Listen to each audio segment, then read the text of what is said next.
Hey everybody, welcome to my home. My name is Becky. I'm so excited that you're here today. Well, today is Thursday. It's my favorite day of the week. It's the day that I get to film for you guys. It's the day that I get to go thrifting if I want to. I can go antiquing if I want to. I can do crafts if I want to. No housework allowed. Well, just a little bit. But I can go and do whatever my vintage loving little heart leads me to do. So that's what I did today. I got up, I went to a couple of thrift stores, but I didn't really find anything. I came home and I filmed my Thriftmas in July video for you guys, got it all done, ready, and I looked down and it's only 12:30. So I thought, well, I'm not sitting here at this house twiddling my thumbs for the rest of the day. So I grabbed my purse and I went back out and I went to the other side of town and went to a couple of antique stores and a thrift store, and wouldn't you know, I found some goodies and I could not help but come home and share those goodies with you. So I got a little bit of footage, not a lot. I'm going to show you a few of the things that I saw today, and then I'll be right back and I'll show you what I got.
All right, so the first thing I got, you probably know what it is.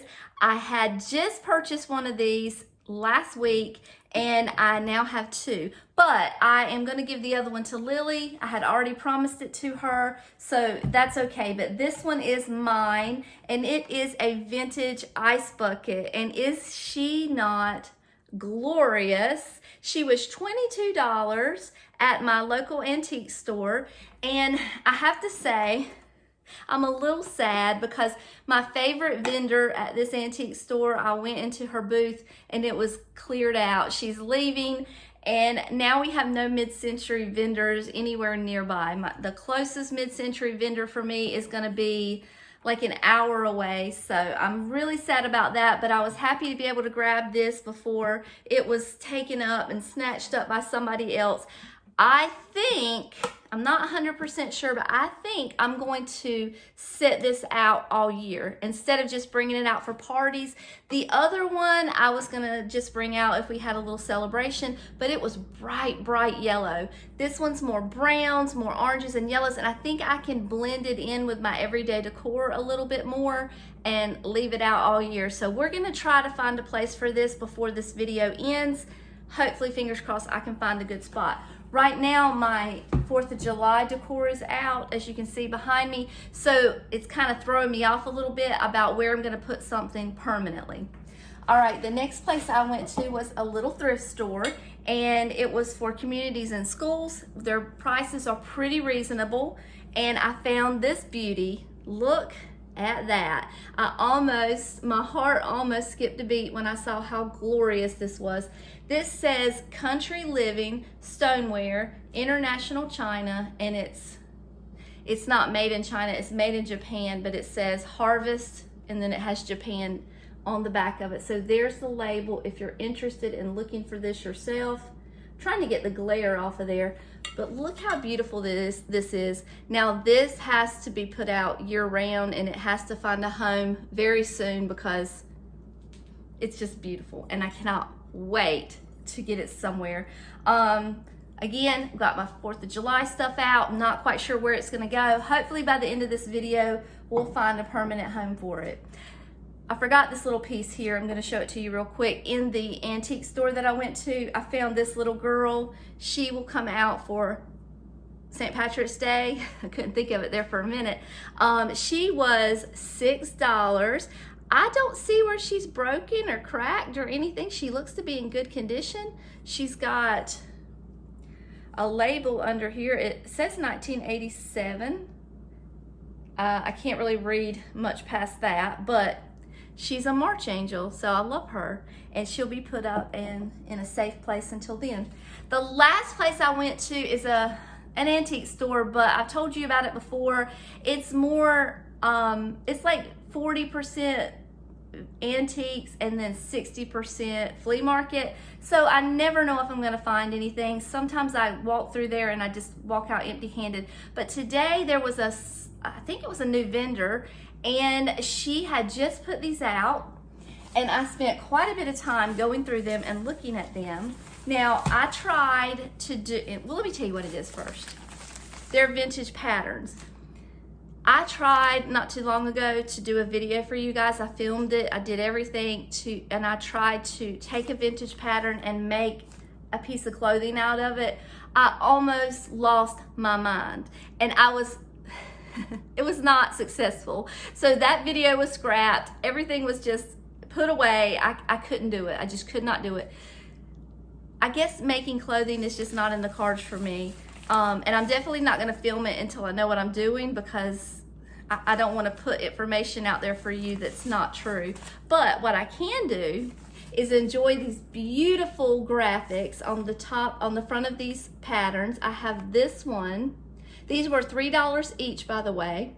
And then let me just say that I specifically chose these patterns, or not these patterns, but these graphics because of the colors, because I wanted brown tones, and you'll see them all together and you'll know why.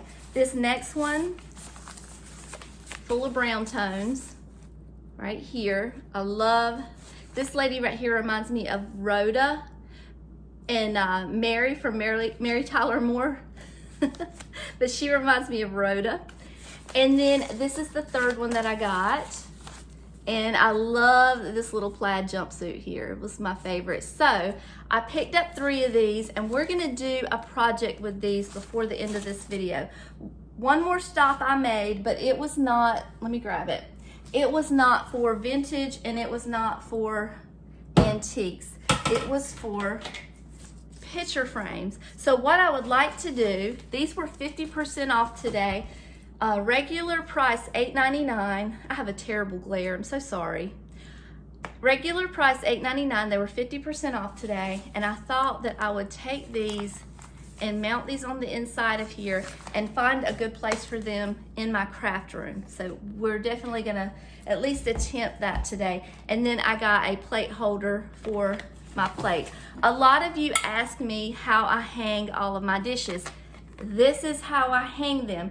Do not get those things from Amazon that tape or like adhesive on the back. They will fall. You will lose your precious plates. I don't know if it's where I live that it's so bad because we are such a high humidity state. I don't know. These are the only thing I would trust my dishes with. And they work fine. They work perfectly. They have a little rubber tip along the edge where it doesn't damage my plates. These are marked $4.99, but because wall decor was 50% off today, they were only $2.50. So this is how I hang my plates because a lot of you have asked me that question. All right, so that's my little haul. So let me see if we can find a permanent home for all these treasures. So before I get started, let me just show you what I did. I made copies of the cover. So what I'm gonna do is I'm gonna take the patterns out of the container and I'm going to save these just in case the day comes where I might feel froggy again and try to attempt a vintage pattern. I don't have any Ziploc bags, but I'll get some and that's how I'll store them. So this little bag right here is falling apart kind of, so we're gonna have to be very careful with that. I don't know if you guys remember or not, but the other day I went to Hobby Lobby and Hobby Lobby has vintage patterns and they are $30 a piece and they look exactly like this. I couldn't believe it. So when I saw these for $3, I thought, okay, I'm gonna grab them. And even if I don't actually make the pattern or use the pattern for what its intended purpose is, then I can at least make a little bit of art for my craft room, which I have always wanted to do. I just never took the time to do it. All right, so I know this is the ugliest ironing board you've ever seen, but it's all I have. I have my setting down to almost the lowest that you can get, and I'm just gonna put everything back the way it goes and then just iron it down and try to smooth out the edges a little. I don't think it's gonna hurt anything. It doesn't seem to be hurting anything. It's just helping. And then, so it gets the wrinkles out too. All right, I'm gonna do the other two and then I'll meet you in the kitchen. And you guys, I'm sure it goes without saying that you don't use any steam setting on here. I mean, I feel like you guys, that's obvious, but I'll just say it just in case. Because honestly, if we're being honest, I push that steam button just out of habit sometimes when I'm ironing clothing, and my thumb just automatically goes there. So I'm having to just be cautious that I don't hit it. All right, so that's the third one. Now this one here, these sides were kind of coming apart, as you can see. So I think I'm gonna put a little bit of glue there just to kind of hold the sides in place on both sides because they were had completely come unglued there. All right, that handy dandy glue stick comes in handy all the time. All right. I think I got it. I'm gonna go over all three of them one more good time and then we'll put them in the frames. I want to say this too real quick before we put them in the frames. The hidden Easter egg that I love about these patterns are the size. So usually when I go out and I see these patterns and I think, I could make that, I look at the size and they're nowhere near anything that's gonna fit me. So these are actually, this one is a size 12 and then these two are size 14. So if I do ever get around to figuring out how to sew these, they'll actually fit me and I can wear them and I can use them, and it won't just be a little thing that I have to give to the girls to wear, because the pattern that I tried the other day, even if I'd have made it, even if it had been glorious, it would not have fit me because the pattern size was just too small. So love that. So if I've never told you before what a cheapskate I am, let me tell you now, I am cheap. I like to do things inexpensively, and I like to do things myself. So sometimes I get myself into trouble by doing that, and I try to DIY everything instead of just buying it, and sometimes I end up spending more money than I would have if I'd have just bought the item to begin with. These frames were $8.99.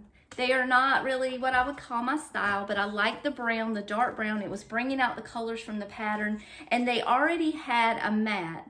Now, this mat is too small for these patterns. If I put these in here, you're gonna lose all the fun stuff in here. Wait a minute, I got two in my hand. You're gonna lose all the fun stuff. You're not gonna get to see the pattern name. You're not gonna see all of the girls. It's just gonna hide too much. I looked at the mats for a larger frame, which would have put the frame being like an 11 by 14. That was just too big. My wall's not big enough for all that. So here's what I'm gonna do. I'm going to place these on top of this, and I think it's gonna look okay when we're done. I think it'll present well, but I didn't have any other choice because it is an odd shaped thing to frame, and unless I go and have it professionally framed, I'm not gonna be able to do it. Now, I could have gone and gotten a piece of cardstock or poster board, and I could have cut it myself, but, which this one's not really perfect. It's kind of on the cheap side. But you know those mats, they have like when they're cut at an angle, and they're perfect. And I can't cut them perfect. If I can't do it right, I don't want to do it. So I'd rather go a different route. So we're gonna try this, see how it turns out. I think I'm just going to use that glue stick on there and just place it like that. I think it'll look good. All right, so let's try it. This is, I believe, the front. I'm going to put my glue stick all along the edge here and just place it in there as centered as I can. See? This purple does dry clear if you are concerned about that. Even if a little bit does get on our mat, you won't see it once it dries. But we're gonna try to do this neatly and not get this all over the mat. All right, place it down. The other thing that I could do is make some of those little corner pieces out of cardstock. I made some of those the other day with what was it? It was like a piece of sheet music, and I put it over my mantle for 4th of July, and it was really cute, so I could do that too. But let's just see how this looks first before we go to too much more trouble. Push that down, and then put the back on here. And see how it looks. All right, and here you go. That's what it looks like. I think it looks great like that. I have no problem with it not being inside the mat. Can you see? I'm sorry. I'm looking at it and not showing it to you. I think it looks really cute. I love the browns coming out with the brown from the frames. All right, I'm gonna do these two, and then I'll show you what they all look like together. I've got them all three framed. Here they are together as a set. We've got a little red, brown, brown, brown. I love the colors. It's just perfect. And then just that touch of yellow there. I love that. The only thing that I have to say that I probably would have not bought these frames had I realized is they have 2 doggone hangers instead of just one in the middle. This drives me crazy because, you know, you're trying to get it perfectly straight on the wall. I hate this, and I don't like the word hate, but I really dislike this. But we're gonna do the best we can. Let me show you where in my craft room I want to put these. So my craft room is a little messy right now, just ignore it. But this is the wall that I was thinking of putting them right up here. I've told you guys that I do intend on extending my salt and pepper shaker collection on a shelf that goes through here, but I feel like if I've got all those little tiny pieces up there, it might look a little lost. So if I've got those pictures behind it, it'll kind of fill up the space a little more. So that's where I would like to put them. Now, the other thing I could do is over here. There's nothing here that is of great importance as far as what's on the wall. That sign was left over from a wedding that I did. And then this little hanger here is just a DIY that we did when Summer was living here. It was in her room. This was her room. So, well, when I say when Summer was living here, when she was living here as a kid, you get it. All right, but I have that wall there that I could put them on if I didn't want them up there. So I've got to decide here or there, and then I'll get them hung up. All right, so I think it looks great over here. This is where I decided to put it, over here on the right-hand side. I will put this little disclaimer in here. I realize that this is not the most aesthetically pretty section of my home. It's all about function in here. This room is set up exactly the way that it works for me and how I can come in here and work. I know where everything is. I know where the things that I need quite often are at hand. The things I don't need very often are put away. So I do know that it's probably looks like a mess to you guys, but it is organized chaos. So these are all pieces of greenery that I pull out for different occasions to decorate with. You know, spring, summer, falls, Christmas, all of the things. So this is a close-up of how they look. I think they look precious. And for, let's see, I spent $9 on the patterns. And then how much were the frames were $8.99, so $4.50 each, 12, 13, like 30. Like a 20, less than $25 for the whole project. I love it. All right, so let's go see if we can find a place for my vintage dish that I found and for the vintage ice bucket. Okay, so real quick, let me show you where I put my ice bucket. Can you spot it? There it is. So what I did is I just moved a few things around and I made it to where there would be a pop of yellow on each shelf. So we've got yellow, yellow, yellow, and then there's a little bit of yellow there. That one down there doesn't have any yellow, but just ignore that one. But I think by doing this, I can use it all year long. It's not too overwhelming. It's not overbearing. The patterns are not, you know, bothering me. It's just muted down with all the other things, and I like this. I like how it looks. I did take down my 4th of July stuff just so I could get a good visual. I'll put it back up when I'm done. And then over here in the kitchen, same thing. I took down my 4th of July stuff for just a minute, long enough to find a spot that I think I'm gonna put the plate. But for now, let me move this man. This is a lot of trash and mail over here I got to go through. But, all right, I got out of the glare a little bit better. So this plate right here was up there, and I liked it up there fine. It was pretty, but it's a smaller dish, and I think I can find a spot for it in the tier tray. And then this one just fits up there perfect. So I love it next to the wallpaper. It just kind of stands out. And then when my 4th of July stuff is not out, there's an orange plate over there, and then there's an orange plate over there that they'll all kind of tie together. The only thing I don't have a place for is this beautiful dish here. It's one of my favorite pieces in the whole house. So right now he's misplaced or displaced, not misplaced. So I've got to find a place to put that, but I just at least wanted to show you where we could put the new items that we got today. And can I just say that I have already lost the plate hangers that I just bought. I can't find them. These that were laying on the stove are not the ones I just bought because these are too small. I have a little stash here that I keep all of my plate hangers and holders, and I knew I didn't have the right size, but I looked anyway. That's not the right size. So I've already lost. I'm just cleaning up as I walk. I've already lost them. I don't know what the devil I've done with them, but I didn't hang any plates, so it's okay. All right, I'm going to say my goodbyes. Let me get someplace still so I can tell you guys bye. All right, everybody, that's all that I have for you for today. It's 4 o'clock. My beautiful day off is coming to a close, but it's been so much fun. I have enjoyed every second of it, and Lord willing, we'll all be here next week and we'll do it again. Until then, I love you all, and I'll see you later. Bye.